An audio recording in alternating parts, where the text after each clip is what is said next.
නමෝ තස්ස භගවතු අරහතු සම්මා සම්බුද්දස්ස සම්බුද්දේ අට්ඨවි සංච ද්වාද සංච සහස්සකේ පංචසත සහස්සානි නමාමි සිරසාදරං තේසං ධම්මංච සංඝංච ආදරේන නමාමහං නමක්කාරානුභාවේන සබ්බ භයා උපද්දවා අනේකා අන්තරායාපි විනස්සන්තු වසීසතෝ. තෙරුවන් සරණයි ශ්‍රද්ධාවන්ත පින්නතුනි, අපේ භාවනා වැඩසටහනේ 7 වන දේශනාව අද අපි සාකච්ඡා කරන්නේ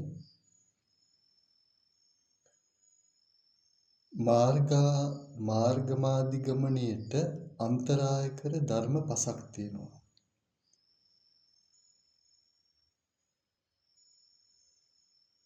මාර්ගඵල ප්‍රතිවේදය කිරීමට නොහැකි වන මාර්ගඵල ප්‍රතිවේදය අහුරන වළක්වන අන්තරාය කර ධර්ම 5ක් තියෙනවා. ඒ තමයි කර්මාන්තරය, ක්ලේශාන්තරය, විපාකාන්තරය, උපවාදාන්තරය සහ ආඥා වීතික්‍රමාන්තරය. කර්මාන්තරය, ක්ලේශාන්තරය, විපාකාන්තරය, උපවාදාන්තරය සහ ආඥා වීතික්‍රම අන්තරාය කියන අන්තරාය කර ධර්ම මාර්ගඵල ප්‍රතිවේදය වළක්වනවා. කිසිසේත් මේ අන්තරාය කර ධර්ම 5න් එකක් තුල පිහිටලා මාර්ගඵල අධිගමනයක් කිසිවෙකුටත් ලබන්න බෑ. මේ අන්තරාය කර ධර්ම 5න් මිදිලම තමයි මිදුණු කෙනෙකුට කෙනෙක් පමණයි සුදුසුකමක් දරන්නේ මාර්ගඵල ප්‍රතිවේදය වෙනුවෙන්. මුලින්ම කර්මාන්තරය. කර්මාන්තරය කියන්නේ පංචානන්තරීය කර්මය සහ භික්ෂුණී දෝෂක කර්මය කියන ප්‍රබල ගණයේ අකුසල කර්ම 7. පංචානන්තරීය කර්මය කියන්නේ මව මැරීම, පියා මැරීම, රහතන් වහන්සේ ඝාතනය කිරීම, තථාගතයන් වහන්සේගේ සම්බුදු සිරුරේ රුධිරය දුෂ්ට සිතින් සෙලවීම සහ සංඝ ભેදය. මේ කර්ම පසම කරන්නේ දේශමූල සිතින්. දේශමූල සිතින්ම කළ හැකි ප්‍රබල ගණයේ අකුසල කර්ම 5ක් තමයි ආනන්තරීය පාප කර්ම කියලා කියන්නේ. ඒ ආනන්තරීය පාප කර්ම කිසිවක් ලෝභ මූල සිතකින් කරන්න බෑ. මෝහ මූල සිතකින් කරන්න බෑ. දේශ මූල සිතේ නියතයි. දේශ මූල සිතින්ම තමයි පියා ඝාතනය, මව ඝාතනය කරන්න පුළුවන්. පියා ඝාතනය කරන්න පුළුවන්. දේශ මූල සිතින්ම තමයි රහතන් වහන්සේ ඝාතනය කරන්න පුළුවන්. දේශ මූල සිතකින්ම තමයි තථාගතයන් වහන්සේගේ සම්බුදු සිරුරේ රුධිරය තියෙන තැනින් වෙන තැනකට වෙනස් කරන්න පුළුවන් වෙන්නේ. දේශ සිතකින්ම තමයි සංඝයා ભેද බින්න කරන්න, වෙනම සංඝ කර්ම කරන්න පුළුවන්කම තියෙන්නේ. ඊළඟට භික්ෂුණී දූෂණය ඒක ලෝභ මූල සිතේ. ලෝභ මූල සිතින් කරන්නේ. එතකොට මේ ආනන්තරීය පාප කර්ම 5 ද්වේෂ මූල සිතින් කරනවා, භික්ෂුණී දූෂක කර්මය ලෝභ මූල සිතින් කරනවා. එතකොට මෙන්න මේ ප්‍රබල ගණයේ අකුසල කර්ම 6 තමයි කර්මාන්තරය කියන්නේ. මේ 6න් එකක් හෝ මේ ජීවිතේ මේ 6න් එකක් හෝ කරලා තියෙනවා නම් ඔහුට කිසිසේත් මේ ජීවිතේ මාර්ගඵල අධිගමනයක් ලබන්න බෑ. සම්පූර්ණයෙන් ආවරණය වෙනවා. සම්පූර්ණයෙන් වැහෙනවා. පිළියම් නොකල හැකි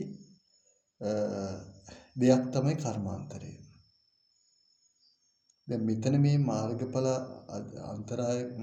අධිගමනයට අන්තරාය කර ධර්ම අතර යම් ධර්ම තියෙනවා සංවර වෙන්න පුළුවන්. නමුත් මේක සංවර විය නොහැකි දෙයක් මේ ජීවිතේ.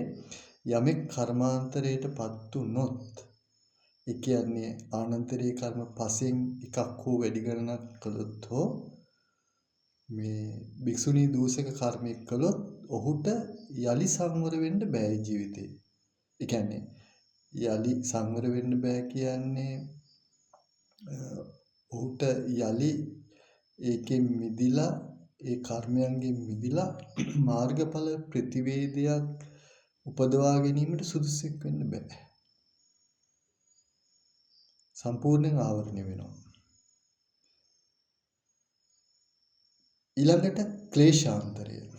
මාර්ගඵල අධිගමනය මාර්ගමාධිගමනය වළක්වන අහුරන ආවරණය කරන තවත් අන්තරායකර ධර්මයක් තමයි ක්ලේශාන්තරය. ක්ලේශාන්තරය කියන්නේ නියත මිත්‍යා දෘෂ්ටිය. දැන් දිට්ඨිය කියලා චෛතසිකයක් තියෙනවා. එක ඒකාන්ත අකුසල චෛතසිකයක්. දිට්ඨි චෛතසිකය. මේ දිට්ඨි චෛතසිකය ලැබෙන්නේ ලෝභ මූල සිත් 4ක. වෙන කිසිම සිතක ලැබෙන්නේ නැහැ.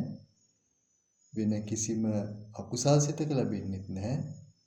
කිසිසේත් විපාක සිත ක්‍රියා සිත කුසල් සිතක ලැබෙන්නේ නැහැ. දිට්ඨිගත සංප්‍රයුක්ත ලෝභ මූල සිත් 4 තමයි දිට්ඨිය දෙන්නේ.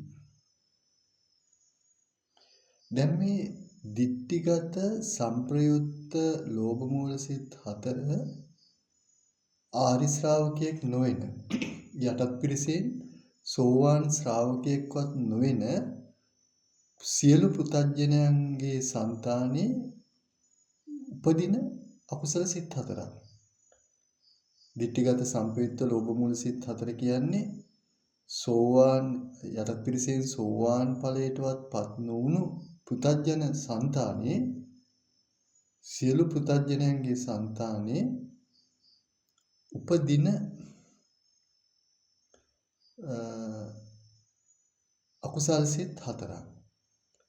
සෝවාන් ශ්‍රාවකයා තමයි මේ දිට්ඨිගත සංප්‍රයුක්ත ලෝභ මූල සිත් 4 ඉපදීම ප්‍රහාණය කරලා තියෙන්නේ සමුච්ඡේද වශයෙන්. යලි කිසි කලකට හට නොගන්න ආකාරයෙන්. ඒ නිසා පෘථග්ජනයා.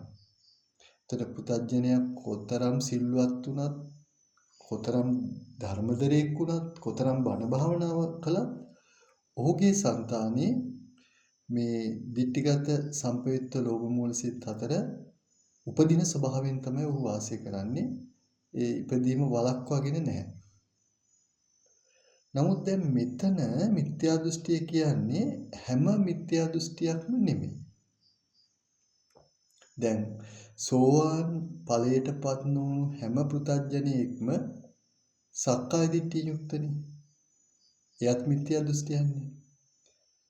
මෙතන සත්‍ය පුද්ගලෙක් ඉන්නවා මමෙක් ඉන්නවා කියලා තමයි දරාගෙන ඉන්නේ. මමෙක් ඉන්නවා කියන සංඥාව තමයි ඔහුට තියෙන්නේ පුතඥයාට. සත්‍යයක් ඉන්නවා කියලා. සත්‍ය පුද්ගලෙක් ඉන්නවා කියලා. එතකොට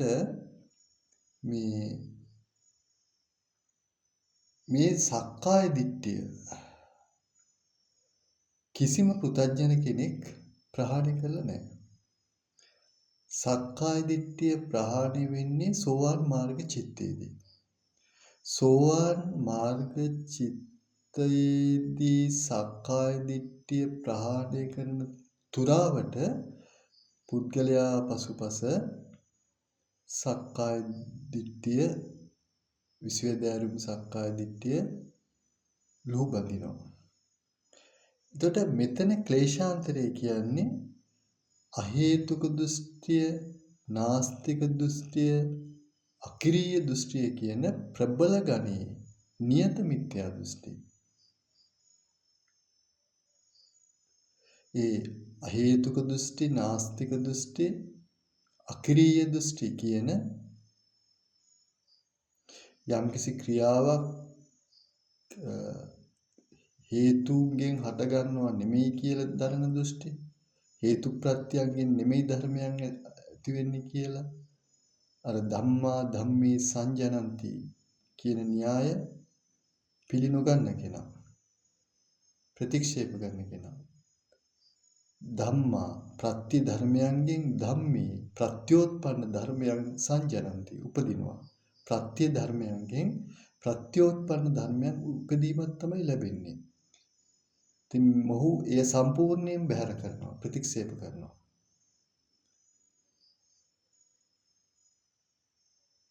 එතකොට මේ අහේතුක දෘෂ්ටි ළඟට හේතුන්ගෙන් තොරව තමයි සියල්ල ලැබෙන්නේ කියලා.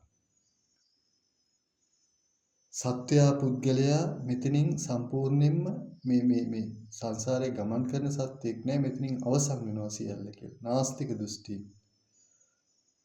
ප්‍රබල ගණයේ මිත්‍යා දෘෂ්ටි වන නියත මිත්‍යා දෘෂ්ටි තමයි ක්ලේශාන්තර බවට පත් වෙන්නේ. එතකොට මේ ක්ලේශාන්තරය තුල ඉඳලා මාර්ගඵල ප්‍රතිවේදයක් ලබන්න බෑ. නමුත් ඒකෙන් මිදෙන්න පුළුවන් උට. දැන් අර කර්මාන්තරයේ සිදු වුණොත් මිදෙන්න බෑනේ. නිදහස් වෙන්න බෑ. නමුත් ක්ලේශාන්තරය කියන්නේ දැන් නියත මිත්‍යා දෘෂ්ටියේ ඉන්න කෙනෙක් ඒ නියත මිත්‍යා දෘෂ්ටියේ ඉඳලා තමයි ධර්මය අවබෝධ කරන්න බැරි. නියත මිත්‍යා දෘෂ්ටියේ සිටීමින්ම කිසිසේත් ධර්මය ප්‍රතිවේද කරන්න බෑ. නමුත් ඔහුට සංවර වෙන්න පුළුවන්. ඔහු නියත මිත්‍යා දෘෂ්ටියෙන් මිදිලා ලෞකික සම්මාදිට්ඨියට පැමිණුණොත් ඔහු සුදුස්සෙක් වෙනවා. ධර්මය අවබෝධ කළ හැකි සුදුස්සෙක් වෙනවා. ඒ ක්ලේශාන්තරය. අපි ලබන දේශනාවේදී කතා කරමු විපාකාන්තරය, උපවාදාන්තරය සහ ආඥා වීතික්‍රමාන්තරය ගැන. සම්මා සම්බුදු සරණයි.